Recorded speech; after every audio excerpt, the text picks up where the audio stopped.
آله وصحبه أجمعين ومن تبعهم بإحسان إلى يوم الدين أما بعد أعوذ بالله من الشيطان الرجيم إن الذين جاءوا بالإفك عصبة منكم لا تحسبوه شرا لكم بل هو خير لكم لكل امرئ منهم ما اكتسب من الإثم والذي تولى كبره منهم له عذاب عظيم.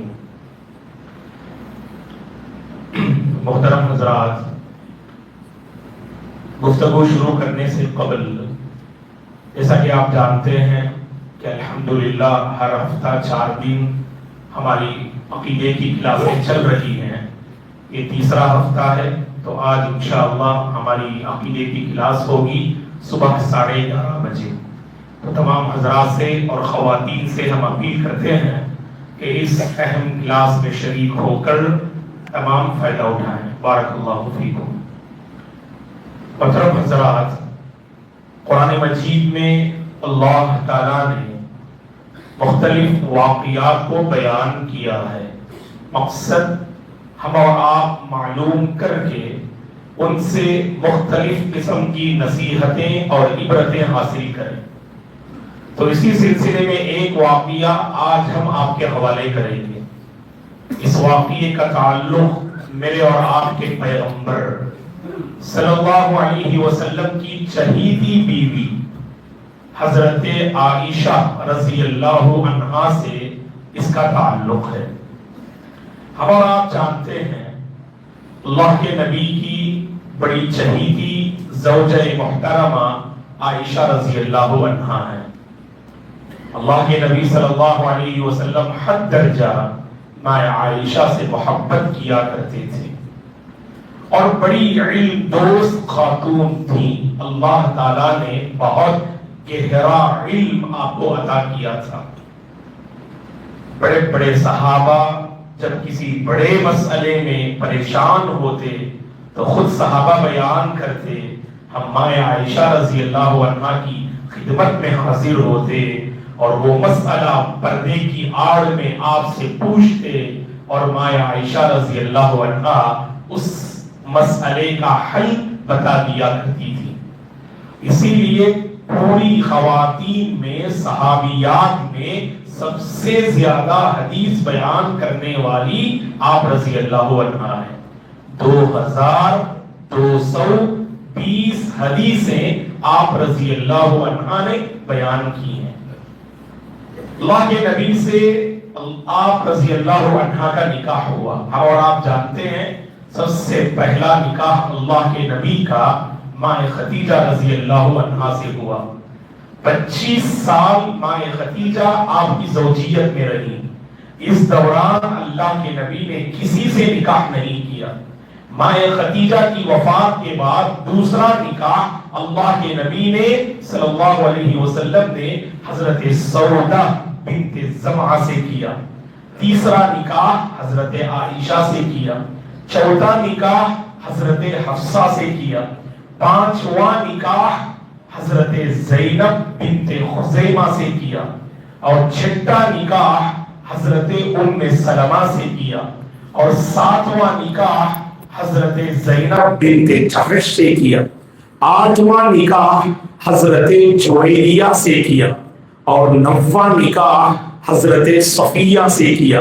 10واں نکاح حضرت ام حبیبہ سے کیا اور 11واں اور آخری نکاح حضرت میمونہ بنت الحارث رضی اللہ عنہن جمیعا. یہ ہمارے نبی کی شادی کی ایک مختصر تاریخ ہے. تو تیسرے نمبر پر تیسرا نکاح جو اللہ کے نبی نے کیا وہ ابو بکر کی لخت جگر اللہ کے نبی کی چہیتی حضرت عائشہ رضی اللہ عنہا ہے. خود اللہ کے نبی فرماتے ہیں اس قدر اللہ کے نبی ماں عائشہ کو چاہتے تھے. خود آپ نے فرمایا پوری ازواج مطہرات میں کسی کو یہ نعمت نہیں ملی کہ خود آپ فرماتے ہیں کہ میں اور عائشہ دونوں ایک چادر میں لپٹے ہوئے ہوتے اس وقت آسمان سے وحی اللہ کے نبی پہ نازل ہوتی تھی. اتنے عظیم صحابیہ ہیں عائشہ رضی اللہ عنہ، بہت پاک دامن، پرہیزگار، متقیہ، اللہ سے ڈرنے والی صحابیہ ہیں عائشہ رضی اللہ عنہ۔ دیکھیے منافقین نے حضرت عائشہ کو بھی نہیں چھوڑا رضی اللہ عنہ۔ ہوا کیا؟ 6 ہجری کا واقعہ ہے، 6 ہجری کا واقعہ ہے۔ ایک جنگ ہوئی بنو المصطلق نامی قبیلے سے، اور اس قبیلے کے سردار حارث بن ابی زرار، اللہ کے نبی کو خبر ملی وہ قبیلہ والے مسلمانوں کے خلاف لوگوں کو اکٹھا کر رہے ہیں اور مدینہ پر حملہ کرنے کی تیاری کر رہے ہیں۔ اللہ کے نبی چند صحابہ کے ساتھ مدینے سے نکلے اور بنو المصطلق کا آپ نے رخ کیا ان سے مقابلہ کرنے کے لیے۔ تو اللہ کے نبی کی ایک سنت تھی، جب بھی آپ جنگ کے لیے روانہ ہوتے، آپ جتنے ازواج مطہرات آپ کی ہوا کرتی تھیں ان کے نام کی قرآن اندازی کرتے تھے، ان کے نام کی قرآن اندازی کرتے تھے۔ قرآن اندازی میں جس زوجہ محترمہ کا نام آتا ان کو آپ جنگ میں ساتھ لے کر جاتے۔ اس جنگ میں قرآن اندازی میں مایا عائشہ کا نام آتا ہے رضی اللہ عنہ۔ اللہ کے نبی ساتھ لے کے چلتے ہیں مایا عائشہ کو اس جنگی مہم میں۔ الحمدللہ بنو المصطلق پہنچتے ہیں، زبردست کامیابی ملتی ہے مسلمانوں کو، اور وہاں سے واپس لوٹ آتے ہیں۔ مدینے کے قریب ایک پہاڑی علاقے میں مسلمان تھوڑی دیر آرام کرتے ہیں، کیونکہ چلتے چلتے سواری پر چل کر تھک جاتے ہیں۔ تو ابھی مدینہ قریب ہے، تو اس سے پہلے ایک پہاڑی علاقے میں مسلمان پڑاؤ کرتے آرام کرتے ہیں۔ اور مایا عائشہ کہاں تھی؟ مایا عائشہ رضی اللہ عنہا ایک اونٹنی پہ سوار تھی۔ ہودج آپ جانتے ہیں اس کو، ہمارے یہاں پر پالکی ہوتے ہیں جس کے 4 پیر ہوتے ہیں، دلہن کو اس میں بٹھاتے ہیں اور 4 لوگ اس کو پکڑ کے لے کے جاتے ہیں، اس کو پالکی بولتے ہیں اور اسی کو ہودج کہتے ہیں۔ مایا عائشہ رضی اللہ عنہا بہت دبلی پتلی خاتون تھی، اس ہودج میں سوار ہوتی، صحابہ اس ہودج کو پکڑتے اور اونٹنی کی پیٹھ پر رکھ کر پھر اس اونٹنی کو لے کر آگے بڑھتے تھے۔ جب صحابہ نے پڑاؤ کیا ایک مقام پر، اللہ کے نبی کے حکم سے ہودج کو نیچے رکھا گیا۔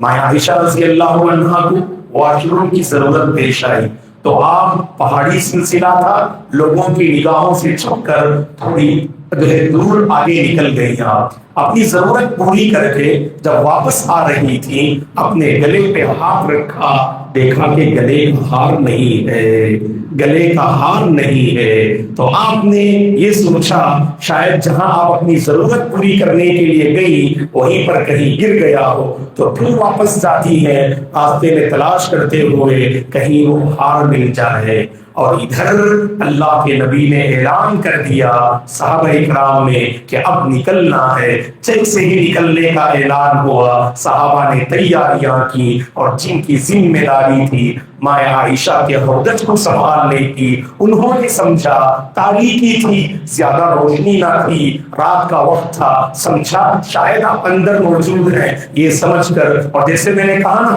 بہت دبلی پتلی خاتون تھی آپ، تو انہوں نے ہودج کو نکالا اور اونٹنی کی پیٹھ پر رکھا اور لے کر آگے بڑھ گئے، اور ہار تلاش کرتے کرتے جب ہار مل گیا واپس آتی ہے، پورا میدان خالی ہے، گھبرا جاتی ہیں، رات کا موقع ہے، پھر بھی آپ کو یقین تھا کہ اللہ کے نبی آگے جب مجھے گم پائیں گے، ہودج میں نہیں پائیں گے، تو ضرور آپ ایک قافلے کو بھیجیں گے اور پھر میں ان کے ساتھ ہو جاؤں گی۔ تو آپ کے ساتھ جو چادر تھی جس میں آپ لپٹی ہوئی تھی، اس چادر کو اوڑھ کر وہیں پر آپ سو گئی میدان میں۔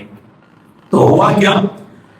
اللہ کے نبی کی ایک سنت تھی کہ جب بھی قافلہ آگے بڑھتا تھا تو ایک صحابی کی ذمہ داری ہوتی تھی، وہ بہت پیچھے سے پورا جو ہے راستہ تلاش کرتے ہوئے آتے، کہیں کوئی سامان اگر گم ہو جائے تو اسے اپنے ساتھ لے کر آگے بڑھتے تھے۔ تو ہر ایک جو ہے جنگ میں ایک صحابی کی وہ ذمہ داری ہوتی تھی۔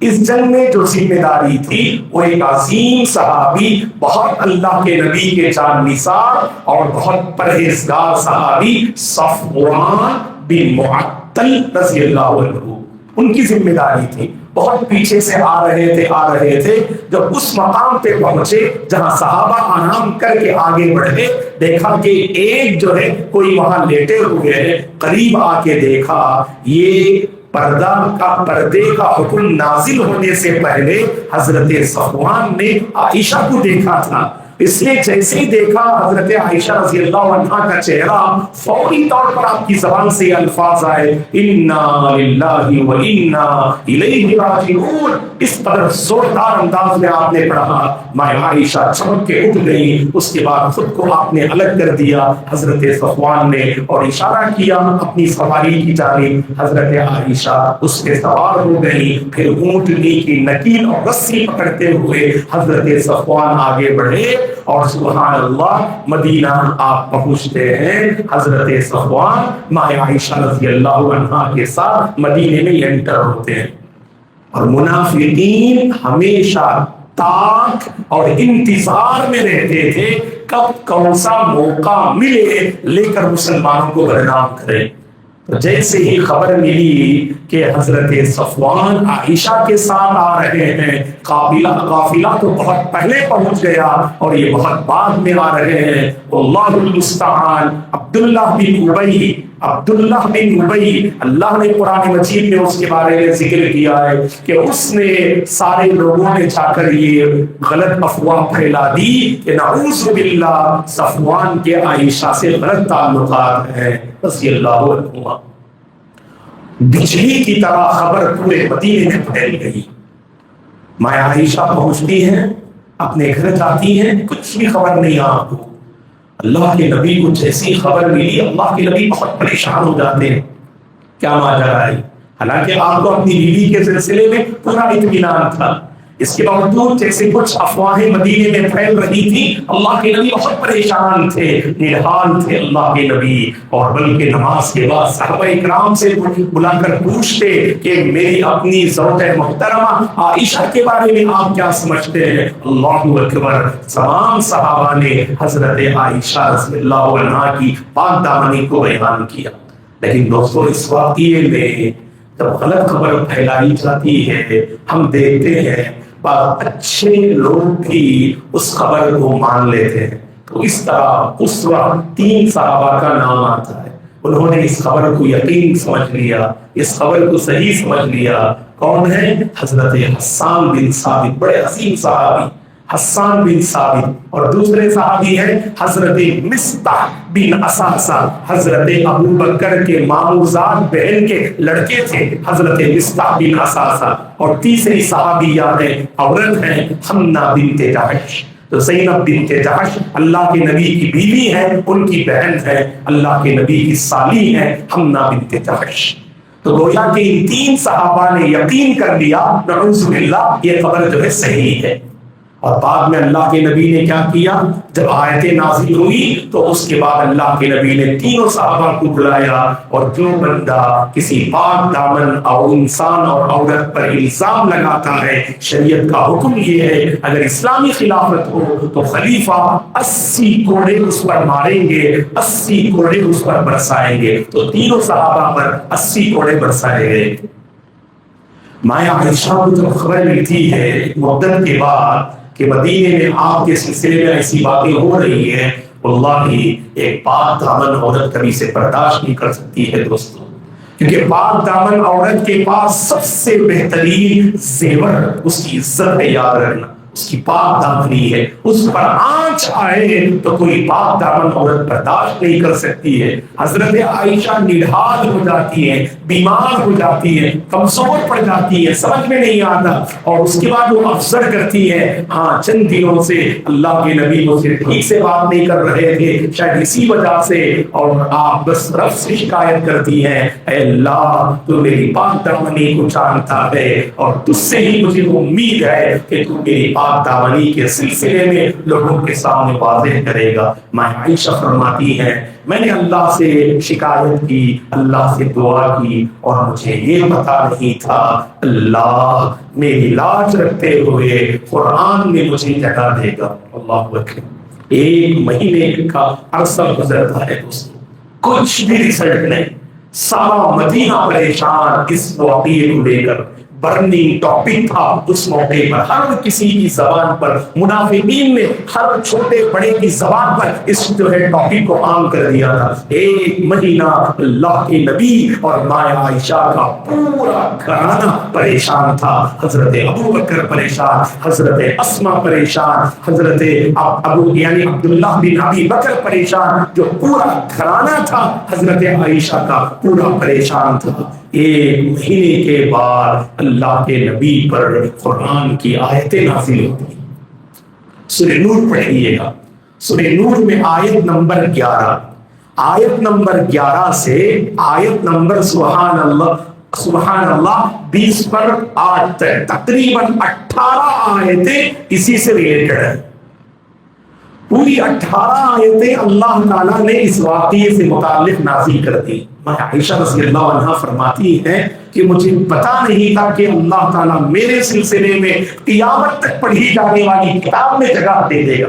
اس میں اللہ نے صاف الفاظ میں کہا یہ بہت بہتان ہے ماں عائشہ پر، اور جنہوں نے یہ الزام لگایا اللہ کے پاس کڑی سے کڑی سزا ہے اور بڑا سے بڑا عذاب ہے۔ ان آیتوں کے نازل ہونے کے بعد شروع کی 8 آیتوں میں پوری صراحت ہے اس پورے واقعے سے متعلق، لہذا ان 8 آیتوں میں اللہ نے پوری وضاحت کر دی ماں عائشہ پاک دامن ہے، آپ کا دامن بالکل پاک ہے، آپ کے صفوان رضی اللہ عنہ سے کوئی تعلقات نہیں۔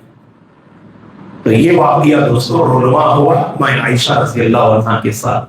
پیغام یہ ہے، اور سے سنیں دوستوں، سب سے پہلی بات یہ ہے پاک دامن کو چھیڑنا گناہ کبیرہ ہے دوستوں۔ کبھی کسی پاک دامن عورت پر الزام نہیں لگانا چاہیے، مطلب یہ کہ دوسروں پہ الزام لگا سکتے ہیں کیا؟ کہا کہ نہیں، عموماً پاک دامن عورت کی عزت کے ساتھ کھلواڑ کرنا شریعت نے کہا کہ ایسا گناہ ہے تمہیں ہلاک اور برباد کر کے رکھ دے گا۔ ہمارے نبی نے فرمایا صحیح بخاری مسلم کی حدیث سے 7 گناہ ایسے ہیں جو ہلاک کر کے رکھ دیتے ہیں، ان میں سے آپ نے گناہ کا ذکر کیا وَقَذْفُ الْمُحْصَنَاتِ الْغَافِلَاتِ الْمُؤْمِنَاتِ، جو مؤمن عورت بھولی بسری پاک دامن ہے، ایسی پاک دامن عورت پر اگر کوئی الزام لگاتا ہے اللہ کے نبی نے فرمایا یہ ایسا گناہ ہے کہ اس بندے کو ہلاک کر کے رکھ دے گا۔ دوسری بات، ہر انسان کو اپنی بیوی پہ بھروسہ ہونا چاہیے دوستو۔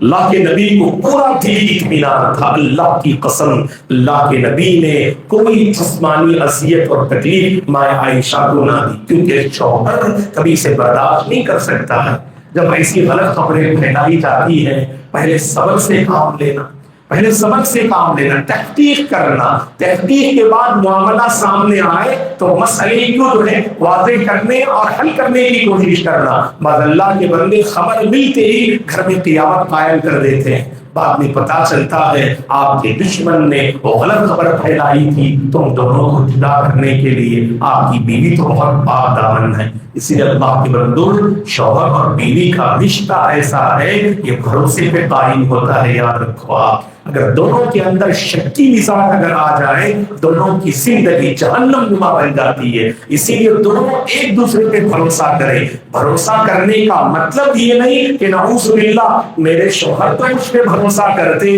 میری بیوی تو مجھ پہ بھروسہ کرتی، یہ سمجھ کر اگر دونوں ایک دوسرے کی خیانت کرتے ہیں اللہ کے پاس پکڑے جائیں گے۔ اسی لیے دونوں کو ایک دوسرے پر اعتماد اور بھروسہ ہونا چاہیے۔ تیسری اہم بات یہ ہے دوستو، آج سوشل میڈیا میں واٹس ایپ، فیس بک، ٹویٹر میں مسئلہ یہ ہوتا ہے کہیں سے کوئی بھی میسج آتا ہے وہ صحیح ہے کہ غلط، ہم بغیر تحقیق کے فوراً فارورڈ کر دیتے دوستو، اور فارورڈ کرنے کے بعد کسی کی عزت کے ساتھ آپ کھلواڑ کرتے ہیں، کسی اچھے اور عزت دار انسان کو آپ بے عزت کر دیتے ہیں اس غلط میسج کی وجہ سے، اور بعد میں جا کر صرف سوری مانگتے ہیں آپ، اس سے اس کی عزت لوٹ کر نہیں آتی دوستوں۔ اسی لیے پیغام یہ ہے، تحقیق کر لو، اگر واقعی قبر صحیح ہے اسے برسر عام ننگا مت کرو، کسی کو برسر عام ذلیل مت کرو۔ کسی کے بارے میں جانتے ہیں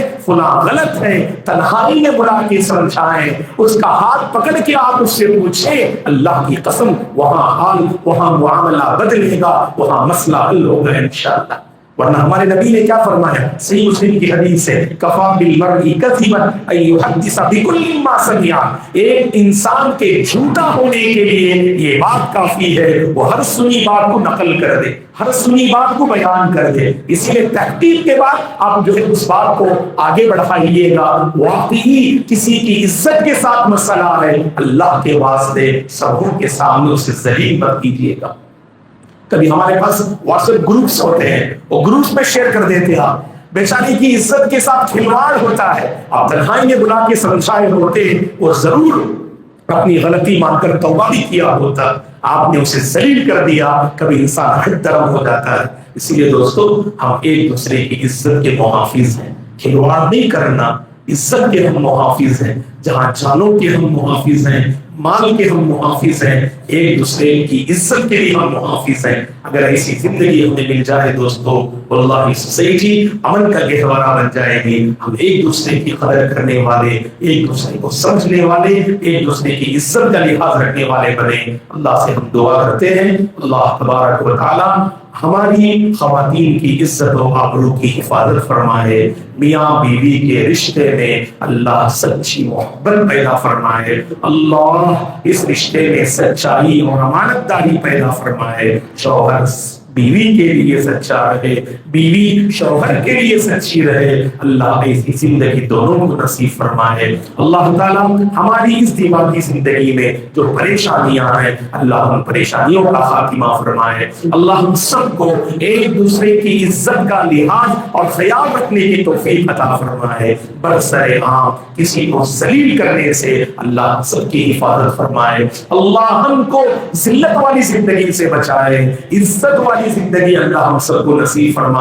اللہ تعالیٰ خبر کی تحقیق کرنے کے بعد، خبر کی تحقیق کرنے کے بعد اس پر بھروسہ کرنے کی اللہ ہم سب کو توفیق عطا فرمائے، میاں بیوی کی آپسی الجھنوں کو، آپسی پریشانیوں کو اللہ دور فرمائے، اللہ ہمارے گھروں میں سکون کے فیصلے فرمائے، برکتوں کے فیصلے فرمائے، امن کے فیصلے فرمائے، اللہ ہم سب سے راضی ہو جائے۔ اللہ تعالیٰ ہماری نوجوان لڑکیوں کے حق میں پاک دامن رشتے اور جوڑے کے فیصلے فرمائے، اللہ ہمارے نوجوان لڑکوں کے حق میں پاک دامن اور دیندار جوڑوں کے فیصلے فرمائے، جن کی شادیاں ہو چکی ہیں پاک دامن زندگی گزارنے کی اللہ انہیں توفیق عطا فرمائے، اللہ ہمارے بچوں کو پاک دامن رکھے، اللہ ہمارے نوجوانوں کو پاک دامن رکھے، اللہ ہم سب کو پاک دامنی پر مرتے دم تک باقی رہنے کی توفیق عطا فرمائے، آمین۔ اقول قولی ھذا واستغفر اللہ لی ولکم ولسائر المسلمین من کل ذنب فاستغفروہ انہ هو الغفور الرحیم۔ سبحانک اللہم وبحمدک اشہد ان لا الہ الا انت استغفرک واتوب الیک۔ السلام علیکم ورحمۃ اللہ۔